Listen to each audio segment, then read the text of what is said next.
I heard her say no. That sound broke through like deliverance, cutting off the drunkard's coarse laughter as he cornered the frail girl in the saloon. Marin, cast out by her own family for a past she never asked for, looked up and saw him. For the first time in her life, she did not feel alone. And later, in the fury of a snowstorm, when his arms pulled her close against his chest, Marin let her heart decide.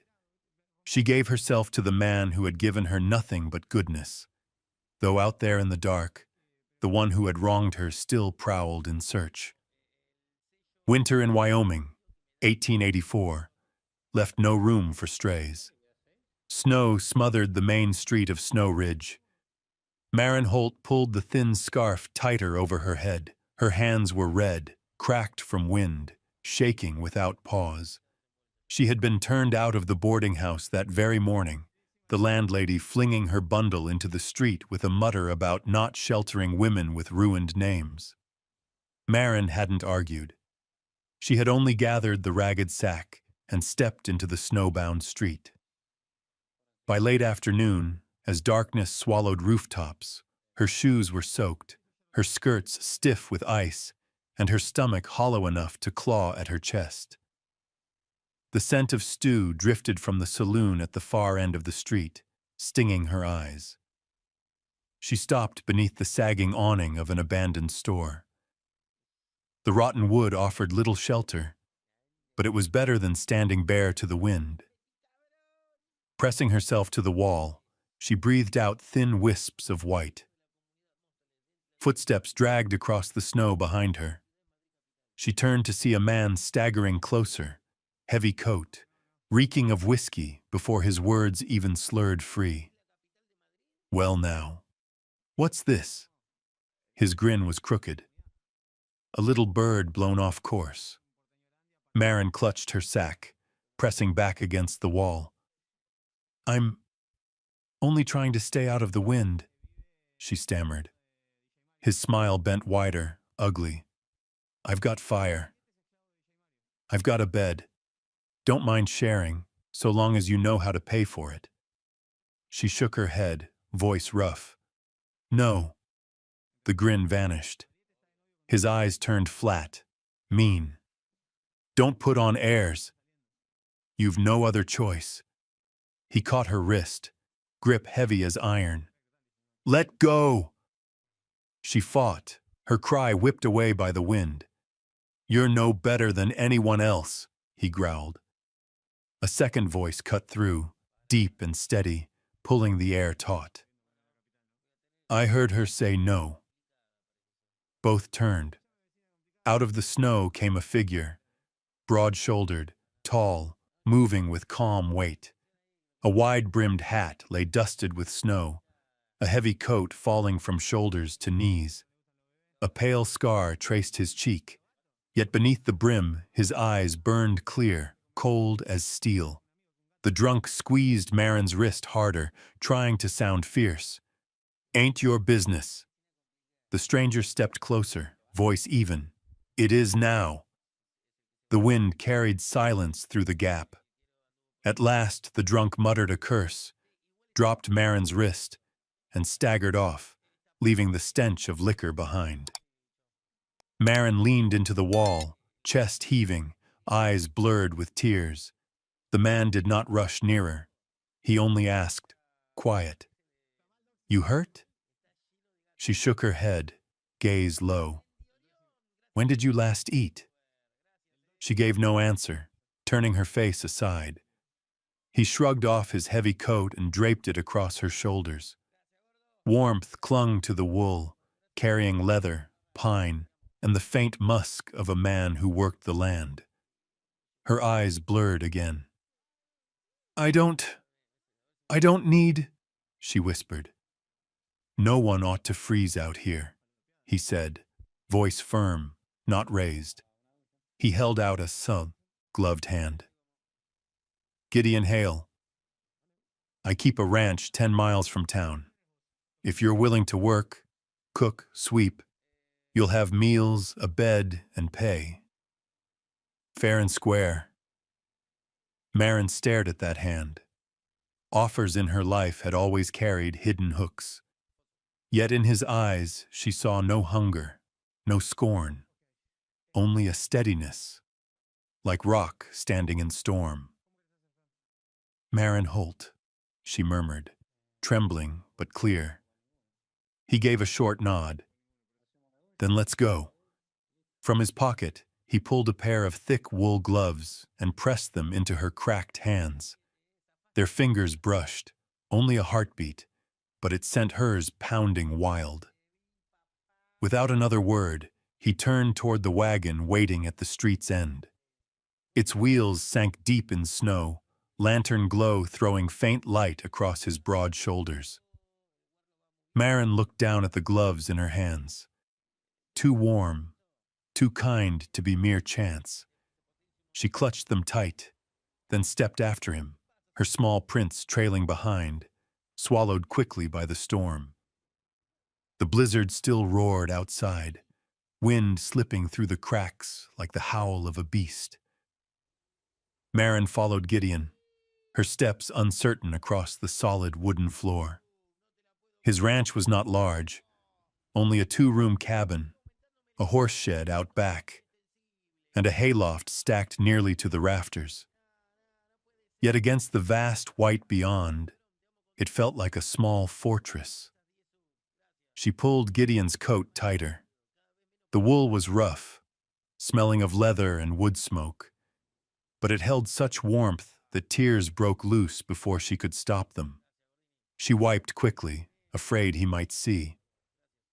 In the main room, fire snapped in the hearth. A scarred table, a few plain chairs, rifles hung neatly on a rack, boots left by the wall. Animal hides dressed the timbers, likely his own hunts. Everything stood in order, simple, clean, carrying the mark of discipline. Gideon went straight to the stove, lifted the lid on a black pot, steam curling with the smell of stew. He ladled a bowl, set it on the table, and spoke in his graveled voice, firm, never harsh. Eat. Then rest. Marin looked from the bowl to him. No questions, no suspicion in his eyes, only a quiet steadiness, as if offering food to a stranger was nothing unusual. She took the spoon, her hand trembling. Steam blurred her sight, the scent of beef and carrots making her stomach twist. She had lived on crusts and cold water for days. The first taste burned her tongue, and tears rose sharp as she swallowed. "Thank you," she rasped. He gave no reply.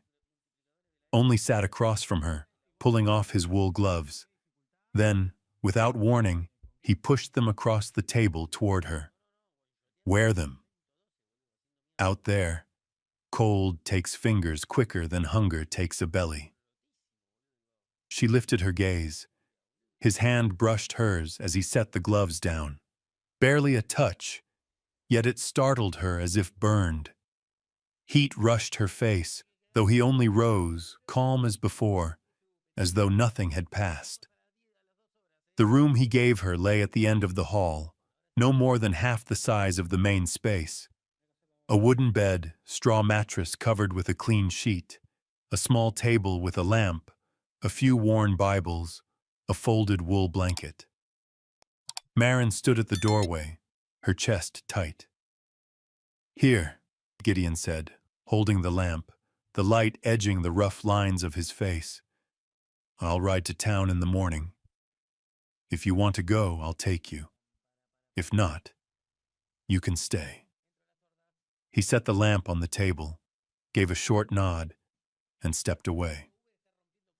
The door closed, leaving her in warmth she had not known in months. She sat on the bed, clutching the gloves he had given. His touch lingered on her skin, strange and unsteady.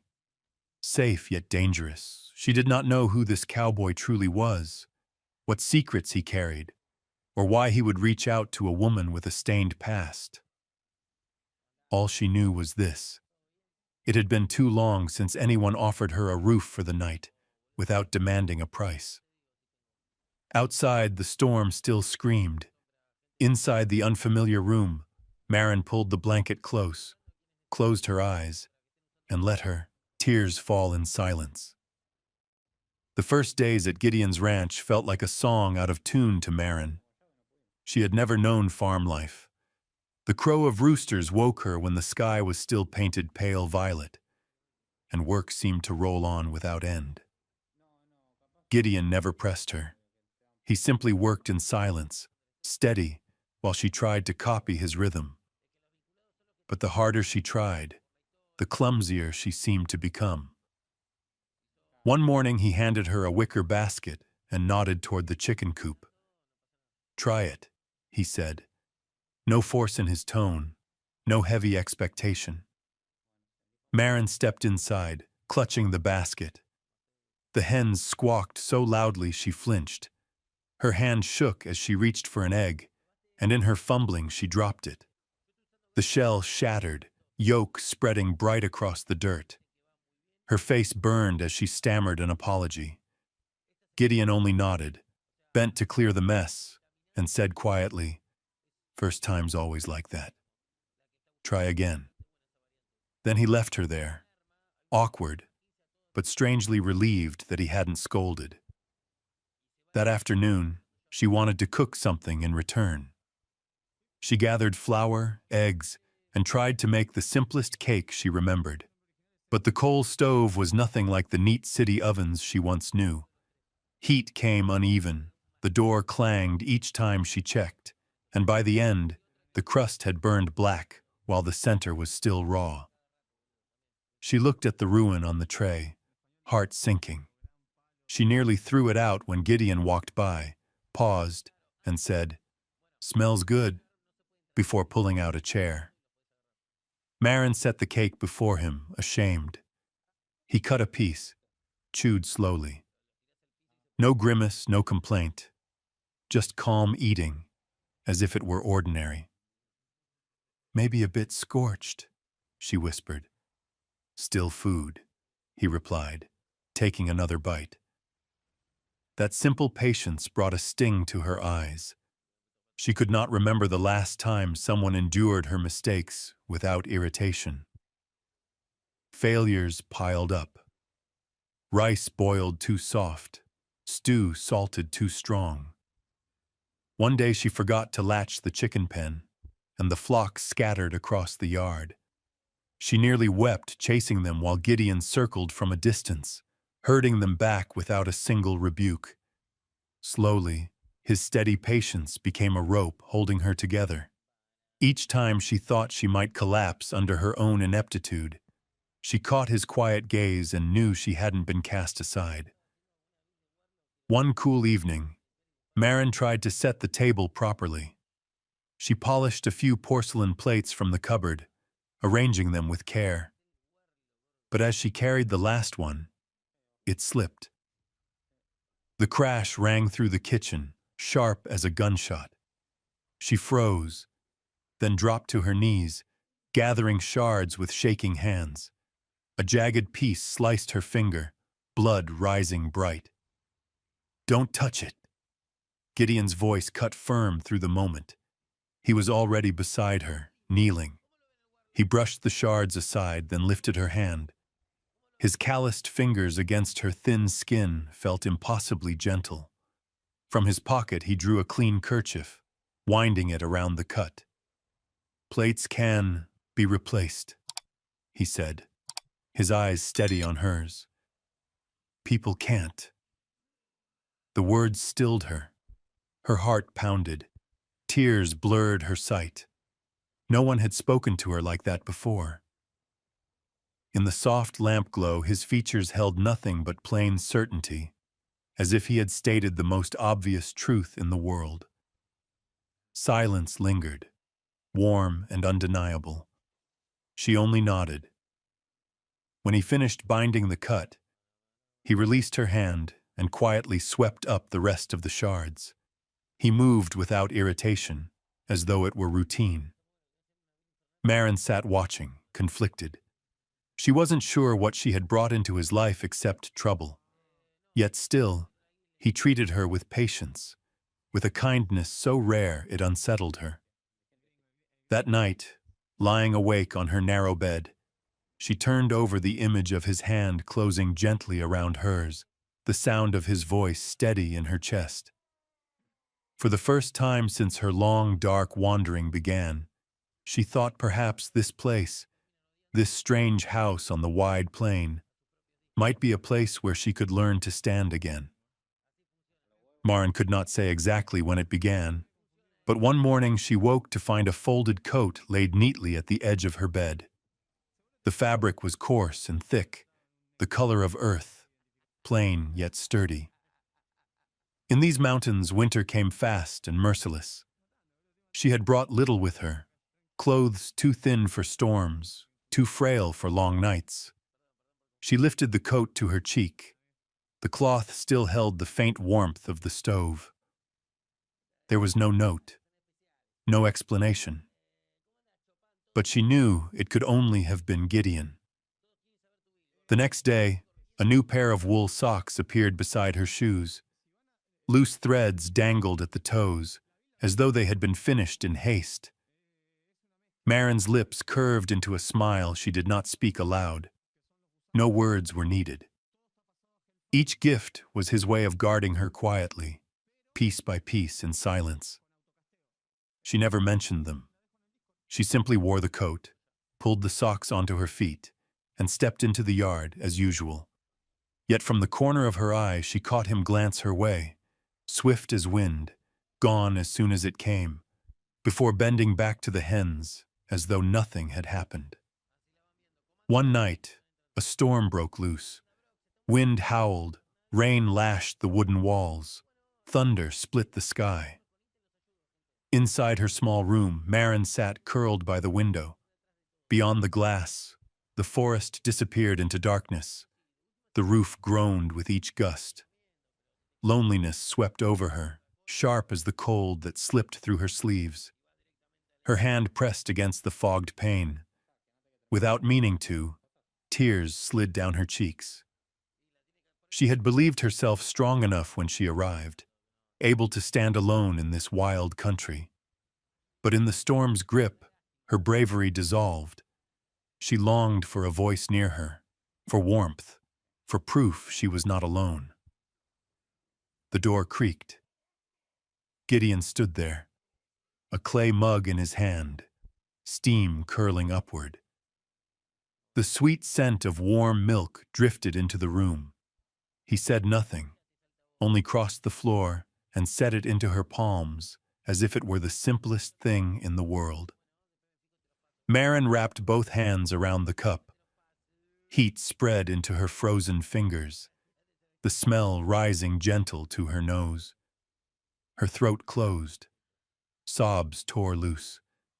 Not quiet tears this time, but raw, broken sounds, like a child who has at last found shelter. Gideon lowered himself beside her.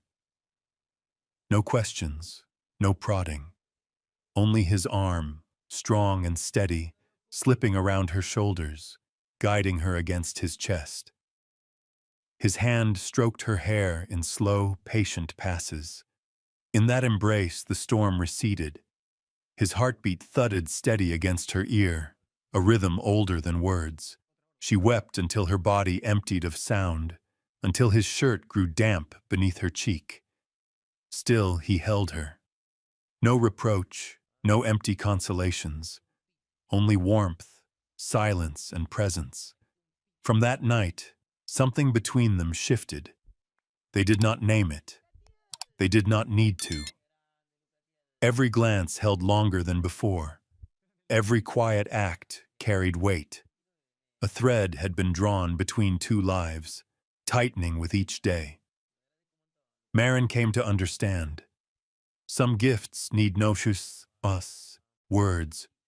They lived in a coat folded at dawn, in wool socks still frayed at the seam, in a mug of warm milk pressed into cold hands, in the silent shelter of an embrace. Those were the gifts of a heart speaking without sound, and the way one heart finds another. The news reached Marin on a bitter afternoon. She had just hauled water from the well, her hands raw and red from the cold, when a whisper from the post rider slipped through.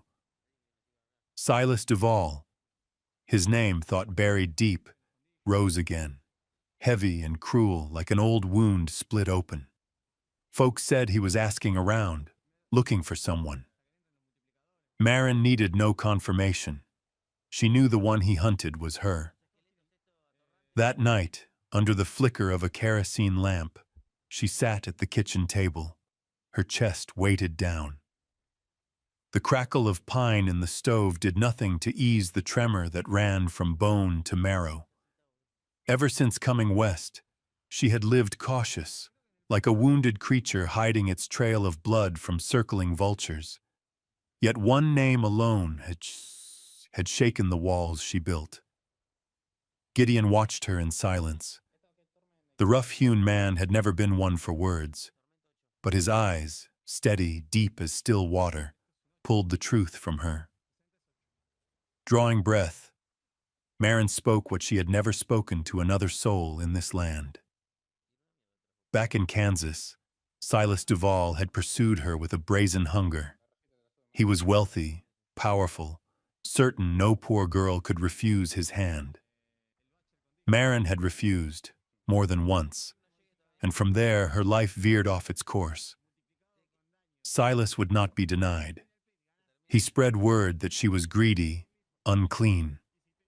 When money vanished from the store where she worked, he fastened the blame on her shoulders. "I never touched a cent," Marin's voice broke, fingers knotting in her skirt as if to hold fast to truth. "But no one believed me. Not even my kin. They cast me out, shamed me as a thief.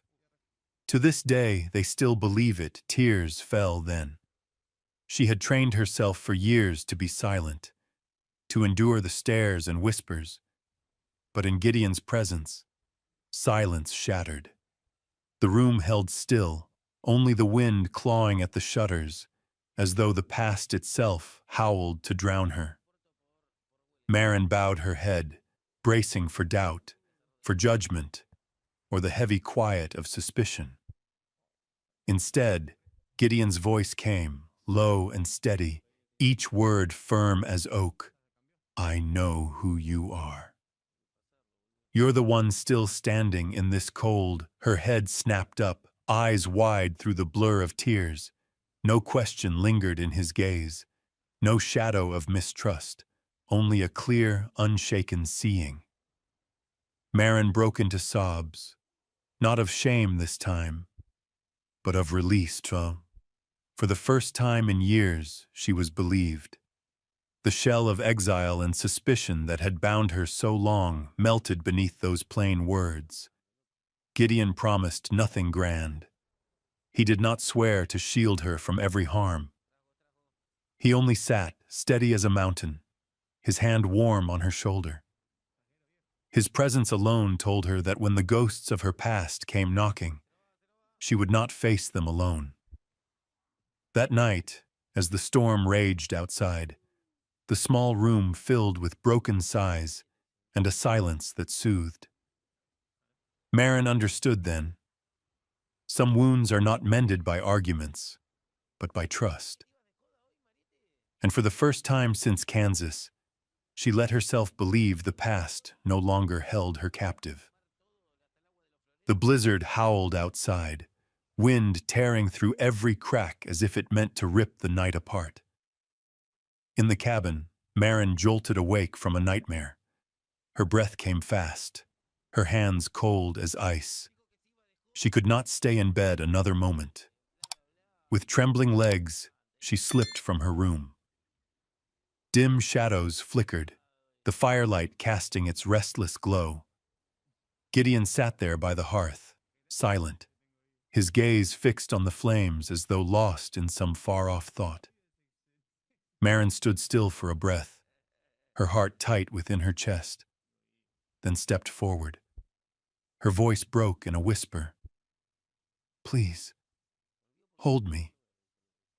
Gideon lifted his eyes. No distance lingered there now, only a weight of longing long restrained. Slowly, he rose, crossing the space between them. His fingers brushed hers, cold, unsteady, then closed around them firm. She looked up, eyes glistening, firelight caught in their depths. Each breath drew them closer. Then Gideon gathered her against him. His arms were strong, warm, sheltering as stone walls. He bent, pressing a kiss to her hair, breathing in the familiar scent he could hardly bear to release. His voice, low and rough but steady, broke the quiet. "Let me protect you for all the days to come." Marin's heart surged. She buried her face against his chest, hearing the thunder of his heartbeat through wool and flannel.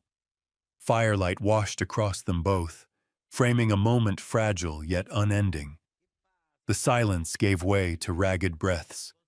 Gideon's hand found her cheek, trembling as it trailed down her shoulder, as if he feared she might break.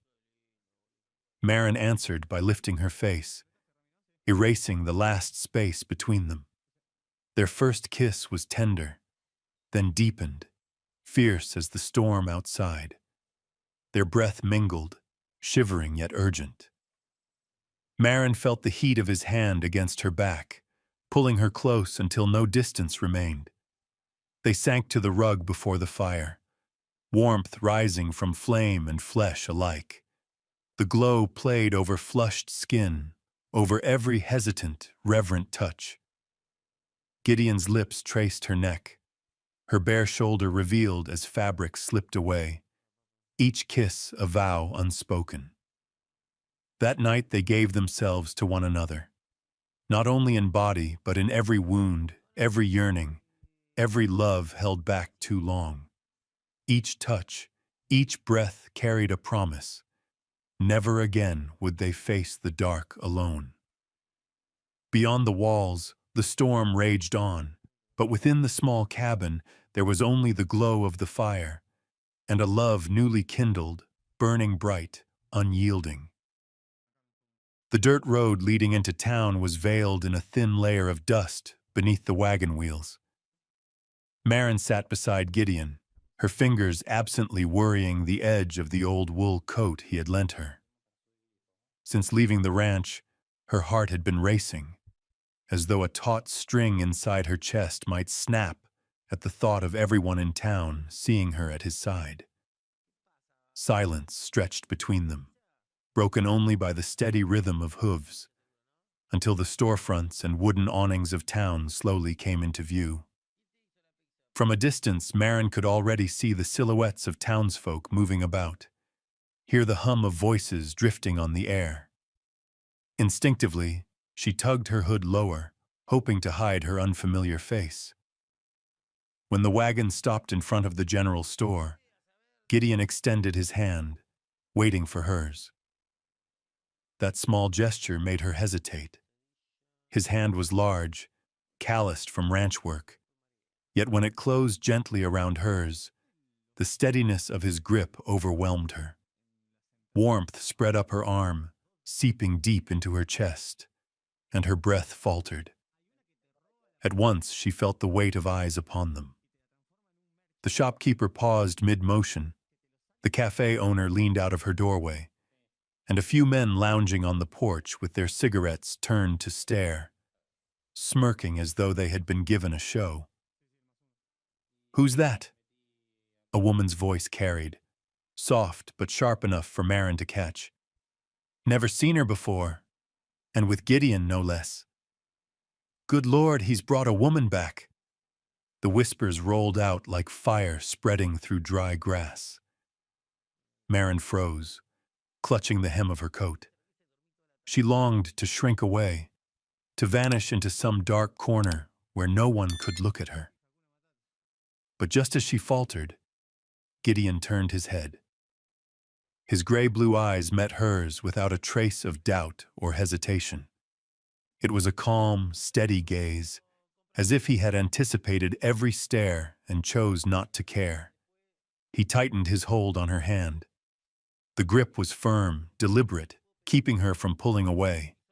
And then, under the scrutiny of every curious glance, Gideon led her through the door of the store. In that moment, Marin's heart cracked open. A simple act, yet greater than any words of comfort. He did not hide her, nor did he leave her alone to shoulder the town's judgment. In silence, he declared that she walked with him, and he accepted it fully. The murmur of gossip trailed after them, laced with mocking laughter and speculation, but it all faded to the edges of Marin's mind.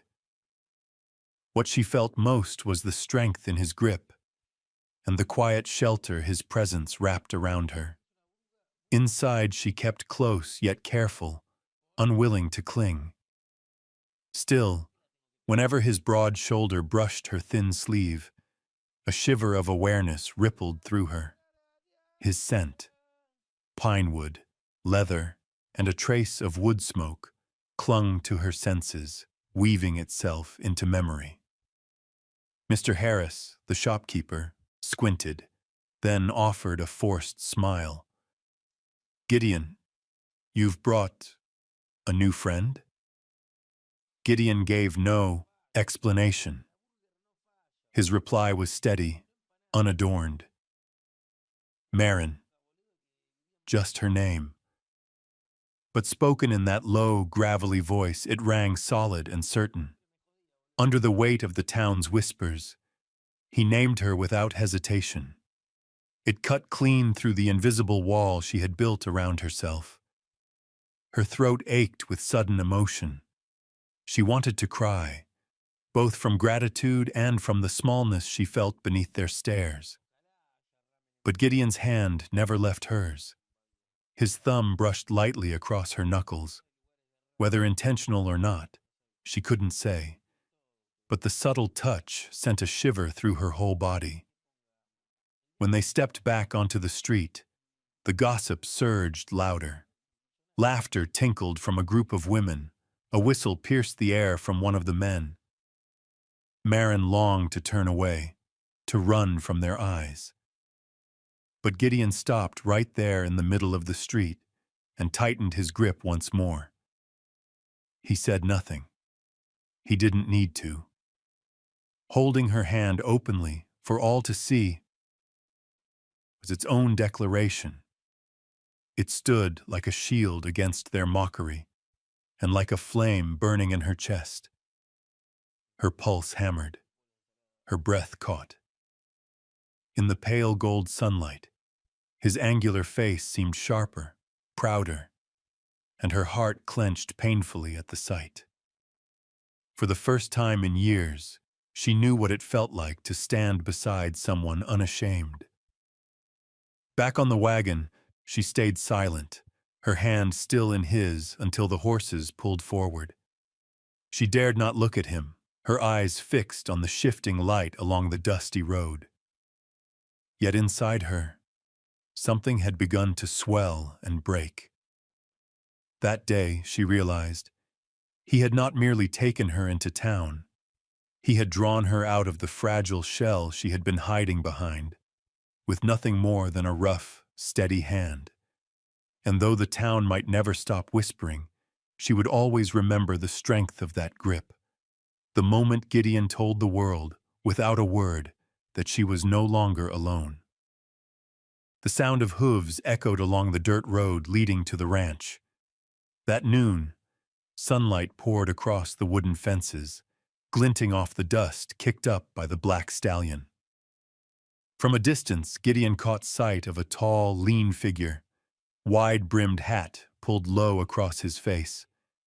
The man rode with the ease of one used to long roads, unhurried yet radiating a kind of arrogance laced with menace. Marin was stacking baskets of hay by the porch when the horse stopped at the gate. Her hands trembled, the bundle slipping from her grasp. That face, though years had passed, was seared into her memory. Silas Duval. He dismounted, boots grinding against the dirt, a bundle of worn papers clutched in his hand. Gideon stepped into the yard, planting himself firmly in front of the porch, eyes narrowing on the stranger. "I've come to take back what's mine," Silas growled, each word deliberate. He held up the papers. "Marin owes me, and by this record, she comes with me." Today Marin froze, her chest tightening as old memories surged. The control, the threats, the suffocating years under his hand. Gideon cast her a quick glance, then shifted his gaze back. "She's not property to be claimed. If you have proof, bring it to the law. As for those worthless papers, no one here will believe them." Silas sneered. "You think you can protect her, Gideon Blackwell?" The town still whispers. They say her hands are stained from that death years ago. All I need is to take her back, and the truth will surface. The air tightened like a drawn bowstring. Marin stepped back, but Gideon's hand shot out, steadying her behind him. His voice stayed calm, resolute. "If she carries guilt, the law will judge. But I know you, Silas. You come with nothing but lies. A man who craves control will always twist others into criminals. That game ends here." Silas's eyes narrowed, mockery hardening into malice. His hand dropped toward the revolver at his hip. Gideon's own hand brushed the grip of his gun in response. They stood only a few paces apart, sunlight glinting off cold steel. The prairie wind whistled through the grass, sharp as a warning. Marin held her breath. Gideon's back was a wall before her, unyielding, a barrier against the nightmare she once knew. In that moment, she saw it clear. He would lay down his life before letting Silas drag her back. "Listen well, Duval," Gideon said, his voice low, steady. "If you aim to drag her off with scraps of paper, you'll do it over my dead body. Bring your evidence to a court. But here, a gun is no justice." Silas snorted, his fingers tightening on the revolver's grip. Rage burned in his dark eyes, mingled with the arrogance of a man accustomed to obedience. But before him stood Gideon, unyielding, unafraid. Marin's pulse hammered in her throat. She wanted to scream, to stop them, yet no sound left her lips. What struck her deepest was not his words, but the quiet finality in his stance. Gideon needed no vows, no grand speeches. His calm defiance was shield enough. The silence stretched, heavy as stone. Finally, Silas gave a harsh laugh and withdrew his hand from the gun. "Very well," he muttered. "Think of this as a warning. But remember, Blackwell, nothing can keep the truth buried. One day she'll pay, and you, if you keep standing in the way, will fall first." He spun on his heel, cloak whipping in the dust, and swung into the saddle. Hooves thundered against the earth until the black stallion vanished into the horizon. Only when his figure disappeared did Gideon ease his hand from the revolver. Marin still trembled, her eyes wet with unshed tears. He turned to her, steady and quiet. "You don't need to fear him," Gideon said, his voice as calm as if the standoff had never happened. "As long as I'm here, he cannot take you." Tears slipped down her cheeks. She bit her lip to keep from sobbing, her chest aching with emotion. For so long, no one had dared stand against Silas, let alone risk his life to shield her. In the fading light of afternoon, their shadows stretched long across the dirt, and for the first time in her life, Marin felt truly protected. Morning lay across the wide land in a pale wash of gold. The sky was clear, the wind gentle, yet the air around the ranch still carried the tension of Silas Duval's visit the day before. Marin sat on the porch, fingers tightening around her coffee cup. Fear stirred within her, the dread that the past might drag her back into darkness. Yet in her mind, she kept seeing Gideon, standing firm before the barrel of a gun, his calm and unyielding voice rising like a wall between her and that threat. The memory made her tremble with a different kind of feeling. The back door opened softly. Gideon stepped out, steady as an old oak. He said nothing at first, only sat beside her, gaze drifting across the far fields before settling on her face. "Marin," he began, slow but sure, "I've thought long on this. Folks may keep blaming. Men may bring worthless papers to threaten. But I won't leave you to face it alone again." She looked up, her heart faltering. "What do you mean?" He drew a breath, turning fully toward her. In his gray eyes she saw both certainty and gentleness. "I want to marry you, Marin. Not to save you, because you are no weak soul needing rescue. I want to marry you because you stood on your own, and I honor that strength. I want to walk beside a woman who has lifted her head against every judgment." Marin sat stunned. His words tore through the walls she had built. Tears welled and spilled as she bowed her face into trembling hands. I never thought I deserved a day like this." Gideon reached out, taking her hand with quiet firmness. "You've always deserved it. No one ever told you." In the hush between them, Marin gave a small, trembling nod. It was enough. In that moment, she chose to believe in his offer, in the peace he promised. News of the wedding spread quickly through town. At first, many doubted. They remembered the woman who had returned under a cloud of shame, shadowed by whispers of her past. But when word came that Gideon Callahan, respected as few men were in these parts, would claim her openly, the town could not look away. On the wedding day, the little chapel overflowed. There was no splendor, no glittering rings, no long train of carriages, only a plain space, old wooden pews, windows flung wide for sunlight, and townsfolk crowded inside and out. Gideon entered first, tall in a simple black coat. When Marin appeared at the doorway, the murmurs died. She wore a modest white dress, stitched quietly by a few townswomen. It was neither rich nor adorned, yet the light caught her as she walked slowly down the aisle, and she seemed almost radiant. Eyes widened in wonder. The woman they had once whispered about now walked steady, and beside her was a man who offered his name and standing without shame. The pastor spoke the vows. When the moment came, Gideon's voice rang clear.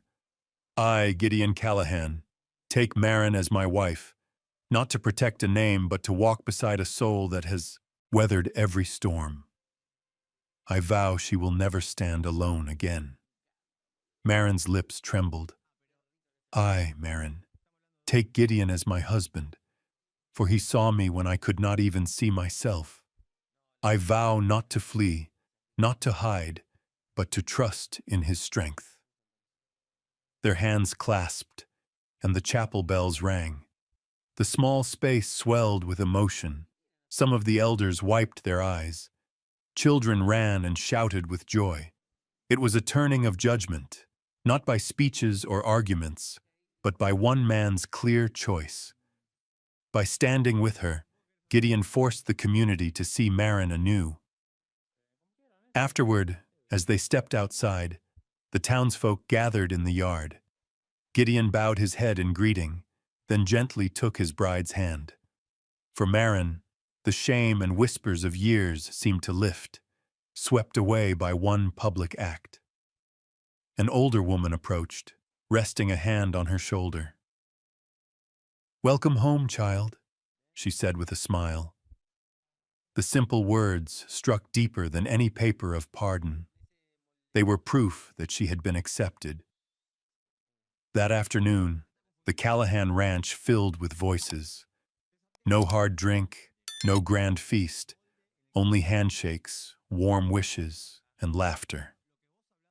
Marin stood among them, eyes brimming.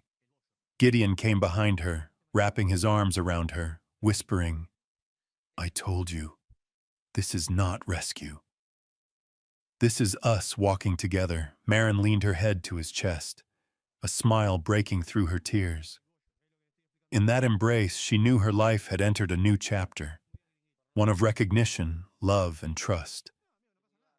Marin once thought marriage would close her life inside a narrow frame, like a glass cage she could never escape. But this time, when she stepped through the door with Gideon's hand holding hers, she knew this marriage was not a shackle, but a beginning. A new chapter, where every word she wrote would no longer be trapped in fear, but lit by trust. In the days after the wedding, the small town hummed with talk of them. Some were surprised, others sneered, but most only watched in silence. Everyone saw what Gideon had done, something no one else had dared. He had stood openly beside a woman once despised, not to rescue her, but to declare she was worthy of love and respect. In the new house where they began their life together, Gideon had a surprise waiting. He told her to be ready, but revealed nothing. That morning, he led her down the hallway and opened a door that had been locked for weeks. Marin froze. Before her was a room full of light, its windows opening wide to the garden. The smell of fresh-cut wood lingered, mingled with the paper and ink of books already placed neatly on the shelves. At the center stood a writing desk of oak, smooth and polished, with a cushioned chair beside it. On the desk, a lamp cast its warm golden glow. "This is," Marin whispered, her hand brushing the cool surface. "This is your room," Gideon said, his voice low and steady. "A room only for you, to read, to write, to chase whatever dream you choose. I've heard you speak of your longing to write, but you never had a place to set down your words. Now you do." Marin turned, her eyes red with tears. For years, she had buried her dream, treating it as too far beyond reach for a woman so battered. Now the man before her was not only giving her a room, he was giving her a beginning, a space to breathe, a place to build the future. Her tears slipped freely. "I never thought I'd have a place like this." Gideon stepped close and his hand brushing her cheek, wiping the tears away. "I don't just want you to be my wife. I want you to be yourself." In that moment, the cracks inside her seemed to mend. She wrapped her arms around him, holding tight as though he might vanish. His chest was solid, warm, his breath stirring her hair. She heard both their heartbeats, strong and steady in the silence. Gideon bent his head, pressing his lips to her brow, then lower, brushing the edge of her trembling mouth. The kiss was tender yet sure, like a vow without words. Marin trembled, not with fear, but with the opening of a heart long shut. When he drew back, his eyes stayed on hers, deep and unwavering, as though carving the moment into forever. "Write, Marin," Gideon said. "Write what you've lived, what you dream. Don't fear the laughter of others. I'll be the first to read." She nodded, though the tears kept falling. Memories flashed through her mind. Nights spent scribbling lines only to tear them apart. Moments of wanting to tell her story, but silencing herself. Now all had changed. The room was not just space, it was a sign. Proof that her past, no matter how torn, could be rewoven into something whole. That afternoon, when the sunset painted the walls gold, Maren sat at her new desk. The pen trembled in her hand, but not with fear. She set it down on the page and wrote the first line of her story. Gideon stood in the doorway, silent, his presence the solid ground at her back. Every word she wrote was a cut through the fog that had smothered her for too long. Every word was a step toward the light. Outside, the town might still whisper, still doubt. But inside this room, there was only her and her dream, and the steady love of the man who stood beside her, not from pity, but from honor. Night fell. Maren closed her notebook and lifted her gaze to Gideon. He came to her side, sat, and placed his large hand over hers. "You've given me a gift," Maren whispered, her voice trembling. "But the true gift is you." Gideon smiled, his eyes bright in the dimness. "No, Maren.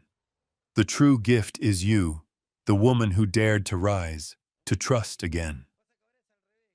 In that room, a dream took root, and in his arms, Maren knew that this time, she would never have to fight alone again.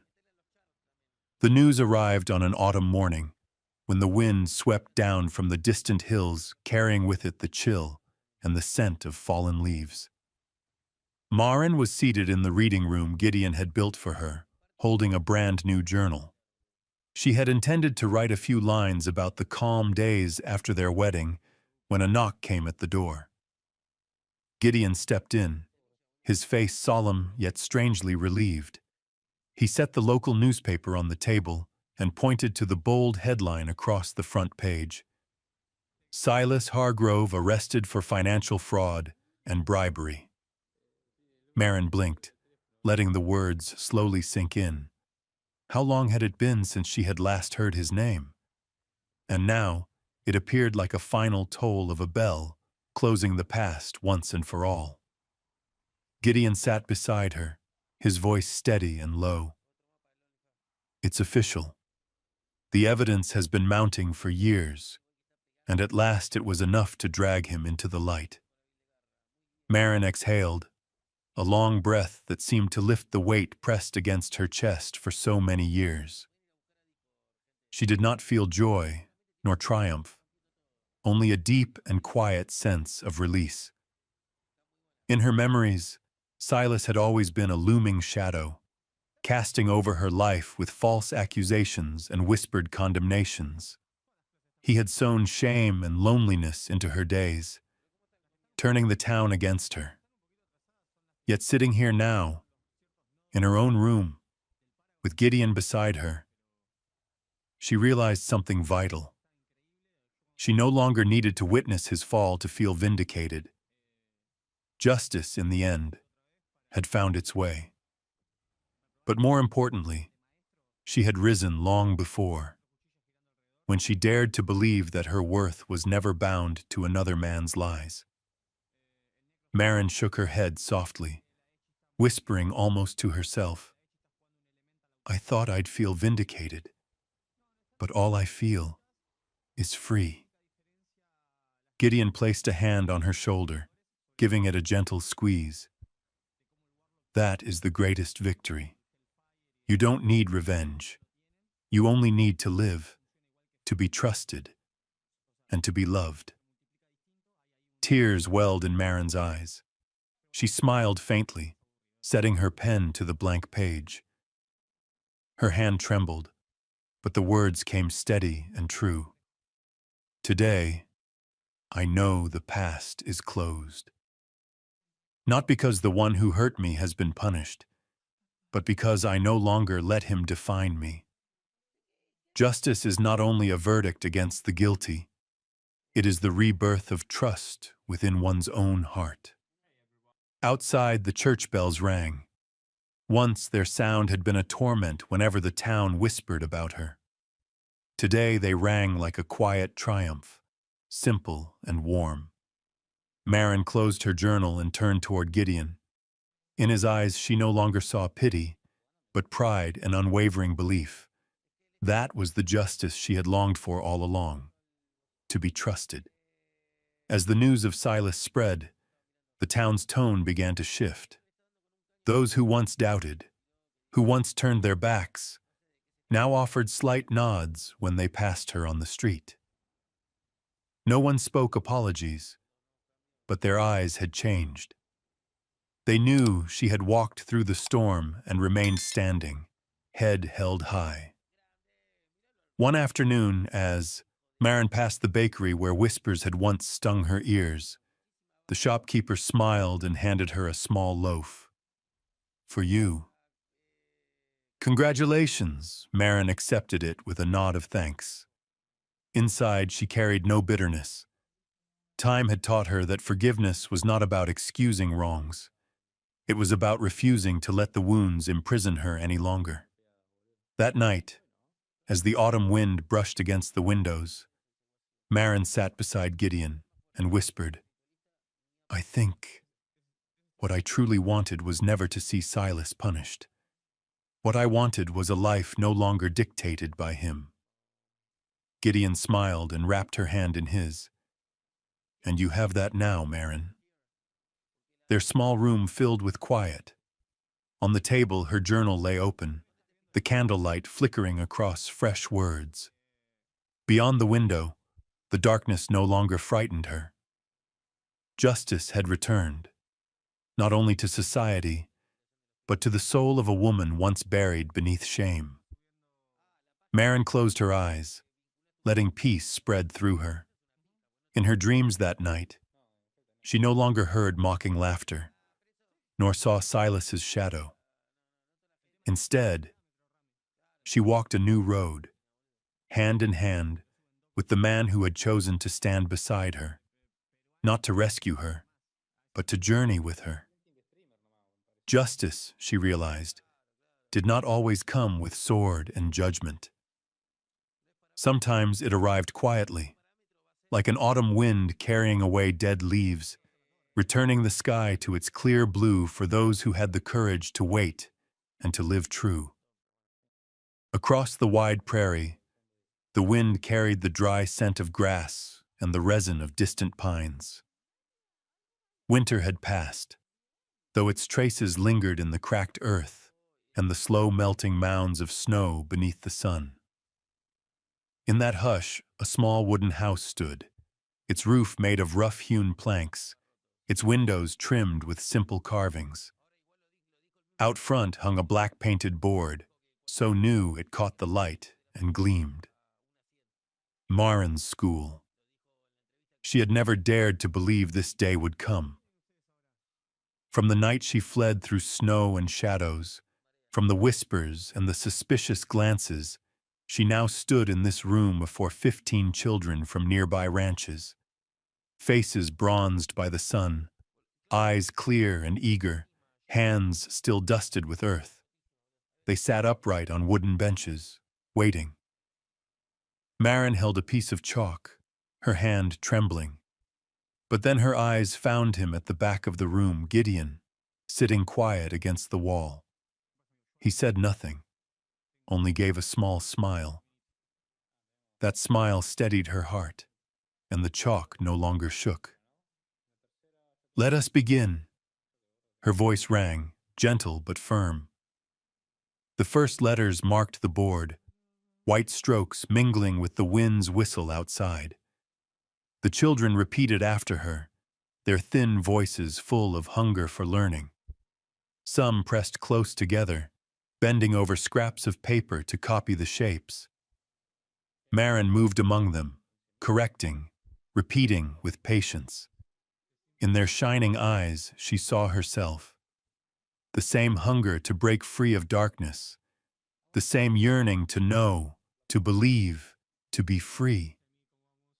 When the lesson ended, the children burst into the yard like a flock of birds. Marin stood in the doorway, the wind tugging her dress, lifting the strands of her hair. Gideon stepped close, brushing them back with a gesture as natural as if he had always done it. "You did it," he said. "Not alone," Marin answered, her voice unsteady. "Without you, He cut her words short by taking her hand, giving it a quiet squeeze. In that grip, she felt something she had never been given before.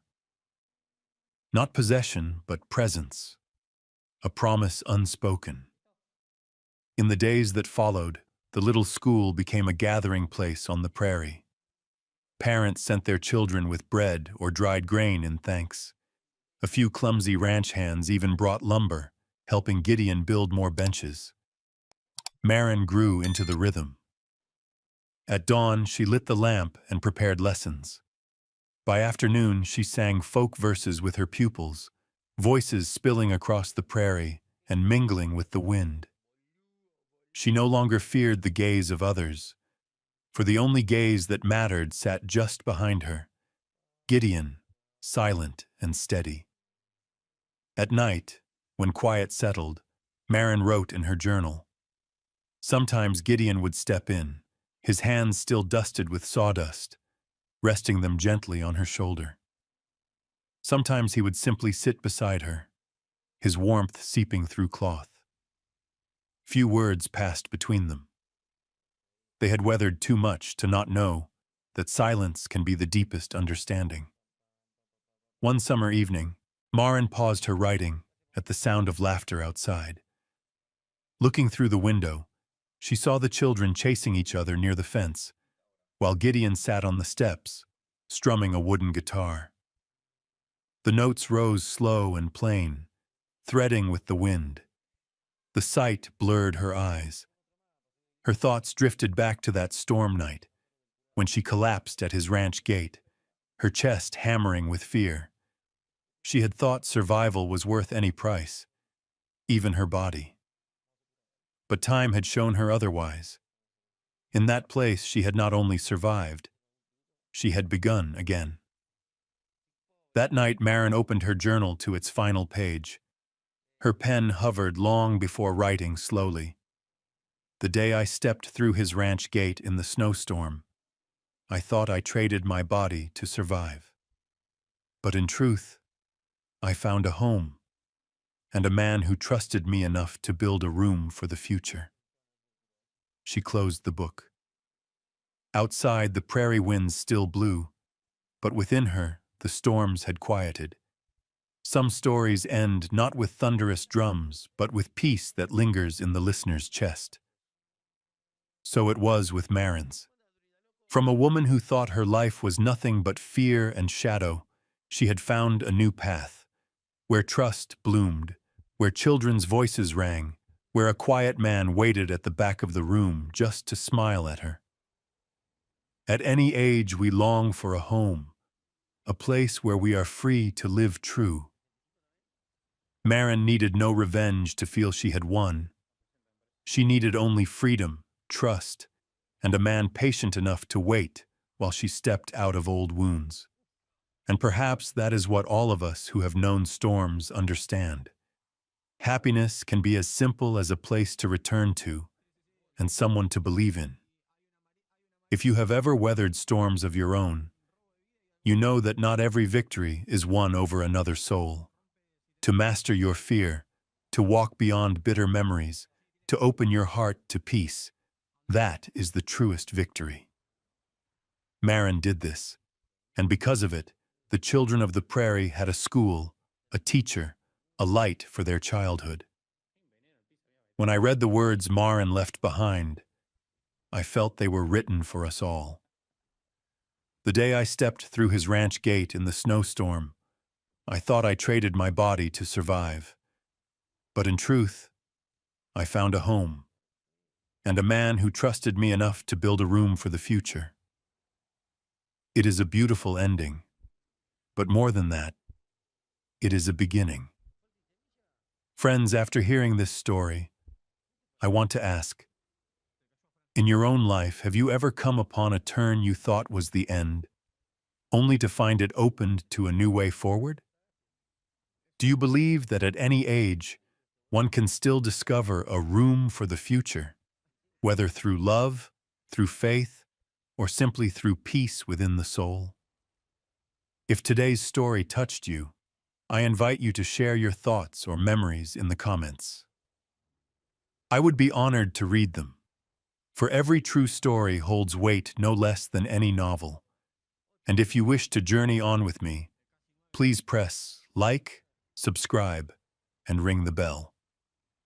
Your support not only gives me strength to keep telling these tales, but binds us in a small circle of those who treasure stories filled with humanity and quiet light. Thank you for listening to the end. May you walk in peace and health, and may you find your own home, your own trust, your own room filled with light for the days ahead.